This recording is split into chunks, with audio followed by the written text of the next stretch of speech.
আত্মনিৰ্ভৰ অসম এই আঁচনিটোৰ অধীনত যিসকলে ব্যৱসায় কৰিব খোজে ৰিক্সা অটো গাড়ী ব্যৱসায় যোনে যি কৰিব খোজে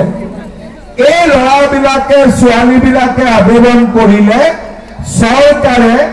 2 লাখ টকা দিব 1 লাখ ঘূৰাই দিব নালাগে 1 লাখ চৰকাৰক ঘূৰাই দিলে হ'ব বুজি পালে 2 লাখ পাব 1 লাখ ঘূৰাই দিব নালাগে 1 লাখ ঘূৰাই দিলে হৈ যাব তাৰ মানে চাকৰি নোপোৱা ল'ৰাবিলাকৰ কাৰণেও আমি এটা আত্মসংস্থাপনৰ নতুন আঁচনি আমি নিৰ্মাণ কৰিছো এবাৰ মেট্ৰিকৰ ৰিজাল্ট দিলে নে নাই ইয়াৰ ল'ৰা ছোৱালী পাছ কৰিছে নে নাই পাছ কৰিছে ঠিক আছে এইবাৰ মোৰ উদ্দেশ্য হ'ল 1.5 লাখ চাকৰি হ'ল জাগিৰোডত সেমি কণ্ডাক্টৰ ইণ্ডাষ্ট্ৰী আহিছে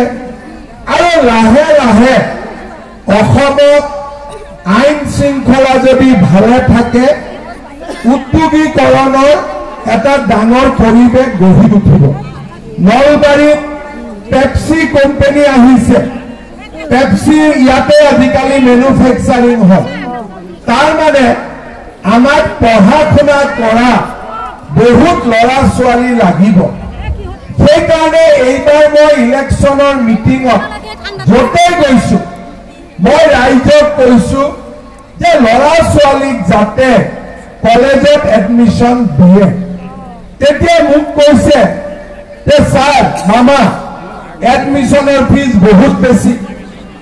আহা যোৱা কৰিবৰ কাৰণেও ল'ৰা ছোৱালীক পইচা লাগে কিতাপ কিনাও পইচা লাগে আমি ক'ত পাম মই আপোনালোকক জনাব খুজিছো যে এইবাৰ কলেজত নাম ভৰ্তি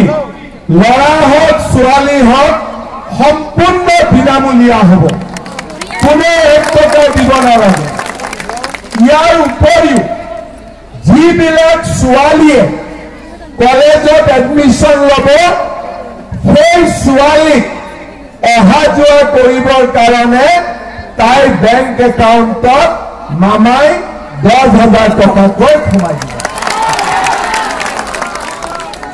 হায়াৰ ছেকেণ্ডাৰীত 10,000 ডিগ্ৰীত 12,500 আৰু ইউনিভাৰ্চিটিত পঢ়িলে 25,000